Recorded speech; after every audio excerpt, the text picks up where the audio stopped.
ನನ್ನ ಮೊದಲನೇ ವಿಡಿಯೋನಲ್ಲಿ ನಿಮಗೆ ಒಂದು ಫಾರ್ಮುಲಾನ ಇಂಟ್ರಡ್ಯೂಸ್ ಮಾಡಿಕೊಟ್ಟಿದ್ದೆ, SVIOPT ಅಂತ. ಅದ್ರ ಬಗ್ಗೆ ಮುಂದುವರ್ಸೋಣ ಅನ್ನೋದನ್ನು ಒಂದು ಇಂಟೆನ್ಷನ್ ಇಟ್ಕೊಂಡು ಈ ಸೆಕೆಂಡ್ ವಿಡಿಯೋನ ನಾನು ಈಗ ಲಾಂಚ್ ಮಾಡಿದ್ದೀನಿ. ಈಗ ಹಂಗೆ ಈ ಫಾರ್ಮುಲಾನ ನಾನು ಇವಾಗ ತಿರ್ಗಾ ಬೋರ್ಡ್ ಮೇಲೆ ಬರಿತೀನಿ, ಬರೆದು ಫುಲ್ ಡೀಟೇಲಾಗಿ ನಿಮಗೆ ಎಕ್ಸ್ಪ್ಲೇನ್ ಮಾಡ್ತೀನಿ. ಆವಾಗ ತುಂಬ ಈಸಿ ಆಗುತ್ತೆ. ನೀವು ಅಕಸ್ಮಾತ್ ಫಸ್ಟ್ ವೀಡಿಯೋ ಏನಾದರೂ ಮಿಸ್ ಆಗಿದರೆ ದಯವಿಟ್ಟು ಅದನ್ನು ಒಂದು ಸರಿ ನೋಡಿಬಿಟ್ಟು ಆಮೇಲೆ ಸೆಕೆಂಡ್ ವೀಡಿಯೋನ ಕಂಟಿನ್ಯೂ ಮಾಡಿ, ಅಥವಾ ಮರ್ತೋಗಿದ್ದರೂ ಅದನ್ನು ನೋಡಿಬಿಟ್ಟು ಇದನ್ನು ಕಂಟಿನ್ಯೂ ಮಾಡಿ. ಡಿಸ್ಕ್ರಿಪ್ಷನ್ನಲ್ಲಿ ಹಾಕಿರ್ತೀನಿ. ಈಗ ನೋಡಿ, ಈ ಫಾರ್ಮುಲಾನ ಇವಾಗ ನಾನು ಬೋರ್ಡ್ ಮೇಲೆ ಬರಿತೀನಿ. ಓಕೆ, ಫಾರ್ಮುಲಾ ಅಂದರೆ ನಿಮ್ಗೆ ಹೇಳಿದ್ದು ಯಾವಾಗಲೇ ಸೂತ್ರ ಅಂತ. ಸೊ ಇದು ಫಾರ್ಮುಲಾ ಆಯಿತಾ. ಫಾರ್ಮುಲಾ ಏನಂತ ಬರೆದಿದ್ದೆ? ಎಸ್ ಅಂತ ಬರೆದಿದ್ದೆ ಫಸ್ಟು, ಪ್ಲಸ್ ವಿ ಅಂತ ಬರೆದಿದ್ದೆ, ಆಮೇಲೆ ಐ ಬರೆದಿದ್ದೆ, ಆಮೇಲೆ ಓ ಬರೆದಿದ್ದೆ, ಆಮೇಲೆ ಪಿ ಬರೆದಿದ್ದೆ, ಮತ್ತು ಟಿ ಬರೆದಿದ್ದೆ. ಆಯಿತು. ಇದು ಏನು ಅನ್ನೋದು ತಿರ್ಗಾ ಇಲ್ಲಿ ಬರಿತೀನಿ ನೋಡಿ. ಎಸ್ ಅನ್ನೋದು ಸಬ್ಜೆಕ್ಟ್ ಅಂತ, ಪ್ಲಸ್ ವಿ ಅಂದರೆ ವರ್ಬ್, ಐ ಅಂದರೆ ಇನ್ಫಾರ್ಮೇಷನ್ನು, ಓ ಅಂದರೆ ಆಬ್ಜೆಕ್ಟು, ಪಿ ಅಂದರೆ ಪ್ಲೇಸು, ಟಿ ಅಂದರೆ ಟೈಮ್. ಇದು ಫಾರ್ಮುಲಾ ನಿಮಗೆ ಹೇಳಿದ್ದು. ಯಾವುದ್ರ ಫಾರ್ಮುಲಾ ಇದು? ಇದು ಫಸ್ಟು ನಿಮಗೊಂದು ಮೋಟಿವೇಶನ್ ಸಿಗಬೇಕು. ಇಷ್ಟೇನಾ ಇಂಗ್ಲೀಷು ಈಸಿಯಾಗಿ ಕಲಿಬೋದಲ್ಲ, ನಾವು ಮಾತಾಡೋಣ ಅನ್ನೋ ಒಂದು ಮೋಟಿವೇಶನ್, ಒಂದು ಪ್ರೇರಣೆ ಸಿಗೋಕ್ಕೆ ನಾನು ಇಲ್ಲಿಂದ ಸ್ಟಾರ್ಟ್ ಮಾಡಿರೋದು. SVIOPT ಇದು ಸಬ್ಜೆಕ್ಟ್ ವರ್ಬ್ ಅಗ್ರಿಮೆಂಟ್ ಅಂತ. ಇದನ್ನು ನಾವು ಗ್ರಾಮರಲ್ಲಿ ನಾನು ಹೇಳ್ಕೊಡೋಕೆ ಹೋಗ್ತಿದ್ದಾರೆ. ನಮ್ಮ ಸ್ಟೂಡೆಂಟ್ಸು ಆಗಲೇ ಹೇಳಿದರು, ಸರ್ ಗ್ರಾಮರ್ ಹೇಳ್ತಿದ್ರೆ ನಾವು ಜ್ಞಾಪಕ ಇಟ್ಕೊಳ್ಳೋಕ್ಕೂ ಮತ್ತು ಕೇಳೋಕ್ಕೆ ನಮಗೆ ಹಿಂಸೆ ಆಗ್ತಾಯಿದೆ ಅಂತ, ಅದಕ್ಕೆ ಈ ಸೂತ್ರದ ಮೂಲಕ ನಾನು ಹೇಳ್ಕೊಡ್ತಾ ಇದ್ದೀನಿ ಅಂತ ಪ್ರೀವಿಯಸ್ ವೀಡಿಯೋಲಿ ಹೇಳಿದೆ. ಇವಾಗ ಇದನ್ನು ಫುಲ್ಲು ವಿವರಣೆ ಮಾಡ್ತೀನಿ, ಹಂಗೆ ಅಬ್ಸರ್ವ್ ಮಾಡಿ. ಸಬ್ಜೆಕ್ಟ್ ಅಂದರೆ ಏನು, ವರ್ಬ್ ಅಂದರೆ ಏನು, ಇನ್ಫಾರ್ಮೇಷನು, ಆಬ್ಜೆಕ್ಟು, ಪ್ಲೇಸು, ಟೈಮ್, ಇದ್ರ ಬಗ್ಗೆ ಡೀಟೇಲಾಗಿ ತಿಳ್ಕೊಳ್ಳೋಣ. ಓಕೆ, ಫಸ್ಟು ಸಬ್ಜೆಕ್ಟ್ ಅಂದರೆ ಏನು? ಆಯಿತು, ಯಾರ ಬಗ್ಗೆ ನೀವು ಮಾತಾಡ್ತೀರಾ ಅದು ಸಬ್ಜೆಕ್ಟ್. ಅಂದರೆ ಒಂದು ವಸ್ತು ಇರ್ಬೋದು, ಒಂದು ಮನುಷ್ಯ ಇರ್ಬೋದು, ಒಂದು ಪ್ರಾಣಿ ಇರ್ಬೋದು, ಒಂದು ಜಾಗ ಇರ್ಬೋದು, ಯಾವುದ್ರ ಬಗ್ಗೆ ನೀವು ಮಾತಾಡಬೇಕು ಅಂತ ಇದ್ದೀರಾ ಅದು ಸಬ್ಜೆಕ್ಟು. ಅದು ಯಾವಾಗಲೂ ಗುರ್ತಿಟ್ಕೊಳ್ಳಿ, ಫಸ್ಟ್ ಪೊಸಿಷನಲ್ಲೇ ಬರಬೇಕು.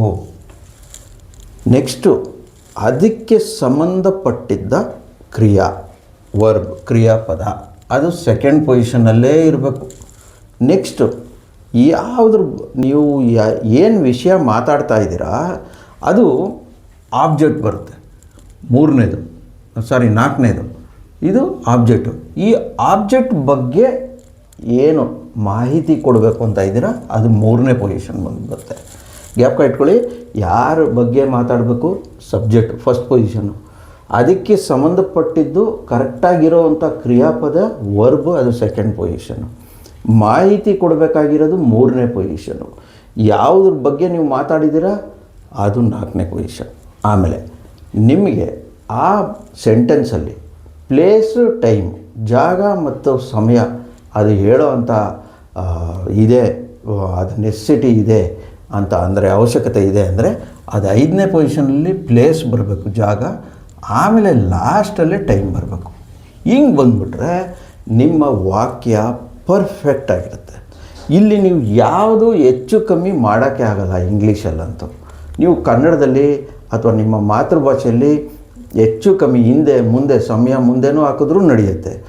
ಆದರೆ ಇಂಗ್ಲೀಷಲ್ಲಿ ಹಂಗೆ ನಡೆಯಲ್ಲ. ಅವ್ರು ಹೇಳೋದು ಟೈಮೇ ಲಾಸ್ಟಲ್ಲಿ ಇರಬೇಕು, ಸಬ್ಜೆಕ್ಟೇ ಫಸ್ಟಲ್ಲಿ ಇರಬೇಕು. ಸೊ ಹೀಗಿದೆ 1 2 3 4 5 6 ವಿಷಯ. ಈಗ ನಿಮಗೆ ಇದನ್ನು ಕರೆಕ್ಟಾಗಿ ಎಕ್ಸಾಂಪಲ್ ಕೊಡ್ತೀನಿ, ಆವಾಗ ಇನ್ನೂ ಕ್ಲಾರಿಟಿ ಬರುತ್ತೆ. ನೋಡ್ಕೊಳ್ಳಿ. ಇವಾಗ ಇದನ್ನು SVIOPT ಹಂಗೆ ಇರಲಿ, ಇದನ್ನು ಮಾತ್ರ ಅಳಿಸ್ತೀನಿ, ನೋಡೋಣ ಈಗ ಹೆಂಗೆ ಅಂತ. ಈಗ ಎಕ್ಸಾಂಪಲ್ ಕೊಡೋದು ಸ್ಟಾರ್ಟ್ ಮಾಡ್ತೀನಿ. ಎಕ್ಸಾಂಪಲ್, ಈಗ ನೀವು ನಿಮ್ಮ ಬಗ್ಗೆ ಮಾತಾಡಬೇಕು ಅಂತ ಇಟ್ಕೊಳ್ಳಿ. ನಿಮ್ಮ ಬಗ್ಗೆ ನಾನು, ನನ್ನ ಹತ್ತಿರ ಮೊಬೈಲ್ ಇದೆ ಅಂತ ಹೇಳಬೇಕು. ನಿಮ್ಮ ಗುರಿ ಇರೋದು ನಿಮ್ಮ ಹತ್ರ ಮೊಬೈಲ್ ಇದೆ ಅಂತ ಹೇಳಬೇಕು. ಆ ಗುರಿ ಅಂದರೆ ಆಬ್ಜೆಕ್ಟ್. ಆಯಿತಾ? ಸೊ ಇವಾಗ ನಾನು ನೋಡಿ ಈಗ ಹೇಳ್ತೀನಿ, ನಿಮ್ಮ ಬಗ್ಗೆ ಮಾತಾಡೋದ್ರಿಂದ ಫಸ್ಟು ಇಂಪಾರ್ಟೆಂಟ್ ಏನು, ನೀವು. ಸೊ ಸಬ್ಜೆಕ್ಟ್ ಫಸ್ಟು ನೀವು, ಐ ಆಯಿತಾ. ನನ್ನ ಹತ್ತಿರ ಮೊಬೈಲ್ ಇದೆ ಅನ್ನೋಕ್ಕೆ ಈ ಕ್ರಿಯೆ, ಇದಕ್ಕೆ ಹೊಂದ್ಕೊಳ್ಳೋವಂಥ ಕ್ರಿಯೆ ಹ್ಯಾವ್. ಏನಿದೆ ನಿಮ್ಮ ಹತ್ರ? ಮೊಬೈಲ್ ಅನ್ನೋದು ಒಂದು ಆಬ್ಜೆಕ್ಟ್, ವಸ್ತು, ಅಥವಾ ನೀವು ಮಾತಾಡುವ ಒಂದು ವಿಷಯ. I have mobile. ಈ ಮೊಬೈಲ್ ಬಗ್ಗೆ ಮಾಹಿತಿ, ಯಾವ ಮೊಬೈಲ್ ಇದೆ ಅಂತ ಹೇಳಬೇಕಾ? I have Apple mobile. ನೋಡಿ ಎಷ್ಟು ಬ್ಯೂಟಿಫುಲ್ ಬಂದೇ ಬಿಡ್ತಲ್ಲ ಸಬ್ಜೆಕ್ಟು. ಹ್ಯಾವ್ ಕ್ರಿಯೆ, ಇದಕ್ಕೆ ಸೂಟ್ ಆಗೋವಂಥದ್ದು, ಮಾಹಿತಿ, ಇನ್ಫಾರ್ಮೇಷನ್ ಆ್ಯಪಲ್ಲು, ಆಮೇಲೆ ಮೊಬೈಲ್, ಅಷ್ಟೆ. ಇಲ್ಲೇನು ಜಾಗ ಮತ್ತು ಸಮಯದ ಒಂದು ಅವಶ್ಯಕತೆ ಇಲ್ಲ, ಅದಕ್ಕೆ ಅದನ್ನು ಬಿಟ್ಬಿಟ್ವಿ.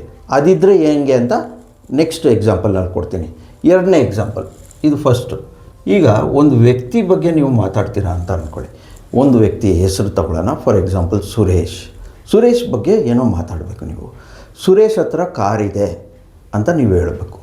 ಎಲ್ಲಿದೆ ಅನ್ನೋದನ್ನು ಹೇಳಬೇಕು. ಅದರ ಒಂದು ಸಿಂಪಲ್ ಎಕ್ಸಾಂಪಲ್ ಕೊಡ್ತೀನಿ ನೋಡಿ. ಈಗ ಫಸ್ಟ್ ಸುರೇಶ್ ಬಗ್ಗೆ ತಾನೇ ಮಾತಾಡಬೇಕು. ಸೊ ಅವ್ರು ಯಾರು? ಅವ್ರ ಸಬ್ಜೆಕ್ಟ್ ಸುರೇಶ್. ಯಾರು ಎಲ್ಲಿ ಬರಬೇಕು? ಫಸ್ಟು ನಮ್ಮ ಸೂತ್ರದ ಮೂಲಕ ಫಸ್ಟ್ ಬರಬೇಕು ಸುರೇಶ್. ಬಂದೇ ಬಿಟ್ರು ಫಸ್ಟು, ಕರೆಕ್ಟ್ ಆಗೇ ಹೋಯ್ತು. ಸೆಕೆಂಡು, ಅವರು ಸಂಬಂಧಪಟ್ಟಿದ್ದು ಕರೆಕ್ಟಾಗಿರೋವಂಥ ಕ್ರಿಯೆ ಇದೆ. ಇಲ್ಲಿ ಹ್ಯಾವ್ ಬದಲು ಹ್ಯಾಸ್ ಬರುತ್ತೆ, ಆಯಿತಾ? ಓಕೆ. ಮತ್ತು ಏನಿದೆ ಅವ್ರ ಹತ್ರ? ಕಾರ್. Suresh has car. ಯಾವ ಕಾರು? ಟಾಟಾ. ನೋಡಿ ಹಾಗೇ ಹೋಯ್ತು. ನೋಡಿ ಸಬ್ಜೆಕ್ಟು ಸುರೇಶು, ಹ್ಯಾಸ್ ಅನ್ನೋದು ವರ್ಬು, ಇನ್ಫಾರ್ಮೇಷನ್, ಆಯಿತಾ? ಅದು ಮಾಹಿತಿ, ಟಾಟಾ. ಏನದು? ಆಬ್ಜೆಕ್ಟು ಕಾರ್, ಆಯಿತಾ? ಇಲ್ಲಿದೆ. ಎಲ್ಲಿದೆ? ಜಾಗ. Suresh has Tata car in the shed, ಆಯಿತಾ? ಇದು ಹೆಂಗೆ? ಹಾಗೆ ಹೋಯ್ತಲ್ಲ ಸಬ್ಜೆಕ್ಟ್ ವರ್ಬ್ ಅಗ್ರಿಮೆಂಟು. ಕರೆಕ್ಟಾಗಿ ಫಾರ್ಮುಲಾ ಹಾಕ್ಕೊಂಡು ಹೋದರೆ ಆಯ್ತಪ್ಪ. ಇದು SVIOPT ಅಂತ ಗ್ಯಾಪ್ಕ ಇಟ್ಕೊಳ್ಳಿ, ಮುಗ್ದೇ ಹೋಯ್ತು ನಿಮ್ಮ ಹೆಂಗೆ ಬರುತ್ತೆ ಸೆಂಟೆನ್ಸ್ ನೋಡಿ. ನೀವು ಗ್ಯಾಪ್ಕ ಇಟ್ಕೋಬೇಕು. ಸುರೇಶ್, ಫಸ್ಟು ಹೇಳಿದ್ರಲ್ಲ ವೀಡಿಯೋಲ್ಲಿ, ಸುರೇಶ್ ಬಗ್ಗೆ ಮಾತಾಡ್ತೇನೆ. ಫಸ್ಟು ಸುರೇಶ್ ಅವ್ರಿಗೆ ಹೊಂದ್ಕೊಳ್ಳೋ ಅಂಥ ಕ್ರಿಯೆ ಯಾವುದು? ಹ್ಯಾಸು. ಅದನ್ನು ಹಾಕೋಣ. ಆಮೇಲೆ ಏನು ಮಾಹಿತಿ ಏನು ಕೊಡಬೇಕು? ಟಾಟಾ. ಯಾವುದು? ಕಾರು. ಎಲ್ಲಿ? ಪ್ಲೇಸು, ಅಷ್ಟೆ. ಇಲ್ಲಿ ಸಮಯದ ಒಂದು ಅವಶ್ಯಕತೆ ಇಲ್ಲ, ಅದಕ್ಕೆ ಹಾಕಿಲ್ಲ, ಆಯಿತಾ? ಆಯಿತು. ಮೂರನೇದು, ಈಗ ಒಂದು ನಾಯಿ ಬಗ್ಗೆ ಮಾತಾಡಬೇಕು ಅಂತ ಇಟ್ಕೊಳ್ಳಿ. ಅದು ಈಗ ನಾಯಿ ಬಗ್ಗೆ, ನಾಯಿ ಏನಾಗುತ್ತೆ? ಸಬ್ಜೆಕ್ಟ್ ಫಸ್ಟೇ ಬರಬೇಕು. ಫಸ್ಟು ಒನ್ ಅಂತ ಹಾಕಿದ್ದೀನಲ್ವ, ಇದು ಡಾಗೂ ಹ್ಯಾವ್ ಬದಲು ಹ್ಯಾಸ್ ಬರುತ್ತೆ, ಆಯಿತಾ? ಹ್ಯಾಸ್. Dog has. ನಾಯಿಗೆ ಕಾಲರ್ ಇದೆ, ಕತ್ತಿಗೆ ಕಾಲರ್ ಇದೆ. ಯಾವ ಕಾಲರು? ಕೆಂಪು ಕಾಲರ್ ಇದೆ. ಡಾಗ್ ಹ್ಯಾಸ್ ರೆಡ್, ನೋಡಿ ರೆಡ್ ಕಾಲರ್. ನೋಡಿ ಹೆಂಗೆ ಹಾಗೆ ಹೋಯ್ತಲ್ಲ.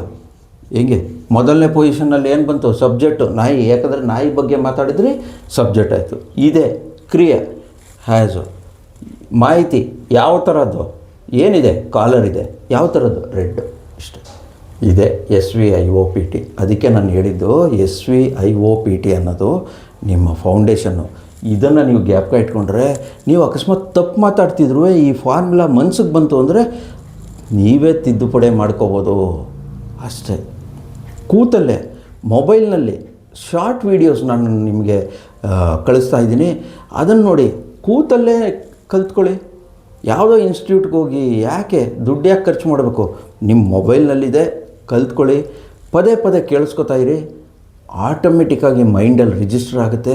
ಅದಕ್ಕೆ ಅದೇ ಕರೆಕ್ಷನ್ ಮಾಡುತ್ತೆ. ಅಷ್ಟು ಕೆಪಾಸಿಟಿ ಇದೆ ನಿಮ್ಮ ಬ್ರೈನ್ಗೆ. ಏನು ಅಂತಂದರೆ ರೈಟ್ ನಾಲೆಜ್ ಬರಬೇಕು ನಿಮ್ಮ ಬ್ರೈನ್ಗೆ.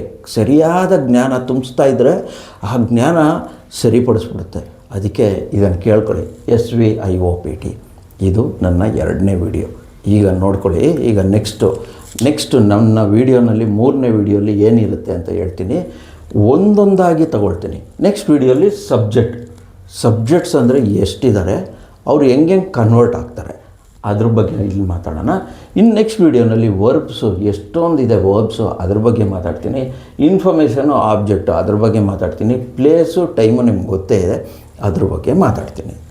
ನನ್ನ ಚಾನಲ್ ಹೆಸರು ಶ್ರೀನಿಸ್ ಇಂಗ್ಲೀಷ್ ಲ್ಯಾಬ್ ಅಂತ. ಶಾರ್ಟ್ ಆ್ಯಂಡ್ ಸ್ವೀಟ್ ವೀಡಿಯೋಸ್ನ ನಾನು ಲಾಂಚ್ ಮಾಡ್ತೀನಿ. ನೀವು ಪದೇ ಪದೇ ಕೇಳಿಸ್ಕೋಬೇಕು, ನಿಮಗೆ ಬೋರು ಆಗಬಾರ್ದು ಆ ವಿಡಿಯೋ, ಅಷ್ಟು ಶಾರ್ಟಾಗಿ ಮಾಡ್ತೀನಿ. ಪ್ರತಿ ವಿಡಿಯೋನಲ್ಲೂ ಒಂದು ಕಾನ್ಸೆಪ್ಟು ನಿಮಗೆ ಕಂಟಿನ್ಯೂಟಿ. ಈಗ ನೆಕ್ಸ್ಟು ಪ್ರೀವಿಯಸ್ದು ಒಂದು ವಿಡಿಯೋದು ಒಂದು ಸಣ್ಣ ರಿವಿಷನು ಗ್ಯಾಪ್ಸಿ ನಿಮಗೆ ಮುಂದಕ್ಕೆ ಕರ್ಕೊಂಡು ಹೋಗ್ತೀನಿ. ಇದು ನನ್ನ ಉದ್ದೇಶ. ಕೂತಲ್ಲೇ ನೀವು ಕಲಿಬೇಕು, ನಿಮ್ಮ ಸಮಯದಲ್ಲೇ ನೀವು ಕಲಿಬೇಕು ಆರಾಮಾಗಿ. ಒಂದು ಇನ್ಸ್ಟಿಟ್ಯೂಟ್ಗೆ ಹೋಗ್ಬೇಕಂದ್ರೆ ನೀವು ಟೈಮ್ ಮಾಡಿಕೊಂಡು ದುಡ್ಡು ಕೊಟ್ಟು ಹೋಗಬೇಕು, ಎಲ್ಲೋ ದೂರ ಹೋಗ್ಬೇಕು, ಇದಲ್ಲ ಹಂಗಲ್ಲ. ಕೂತಿದ್ದ ಕಡೆ ಕಲಿಬಹುದು. ಬೇರೆಯವ್ರಿಗೂ ಶೇರ್ ಮಾಡಿ, ನಿಮಗೆ ನೀವು ಲೈಕ್ ಮಾಡಿ, ಸಬ್ಸ್ಕ್ರೈಬ್ ಮಾಡಿ. ನಿಮ್ಗೇನಾದ್ರು ಡೌಟ್ ಇದ್ದರೆ ನೀವು ಅಲ್ಲಿ ಕೇಳಿ, ಕಾಮೆಂಟ್ ಸೆಕ್ಷನಲ್ಲಿ ನಾನು ಆನ್ಸರ್ ಮಾಡ್ತೀನಿ. ಮತ್ತು ಇದು ಒಂದು ಸುಲಭವಾದ ರೀತಿಯಲ್ಲಿ ನಾನು ನಿಮಗೆ ನಿಮ್ಮ ಮಾತೃಭಾಷೆಯಲ್ಲಿ ಹೇಳ್ಕೊಡ್ತಾ ಇದ್ದೀನಿ, ಮತ್ತು ಒಂದು ಫಾರ್ಮುಲಾ ಮೂಲಕ ನಿಮಗೆ ಹೇಳ್ಕೊಡ್ತಾ ಇದ್ದೀನಿ. ಇಷ್ಟು ಹೇಳಿ ನಿಮ್ಮ ಲೈಕ್ಸು ಮತ್ತು ಸಬ್ಸ್ಕ್ರಿಪ್ಷನ್ಗಾಗಿ ಕಾಯ್ತಾ ಇರ್ತೀನಿ. ಧನ್ಯವಾದ.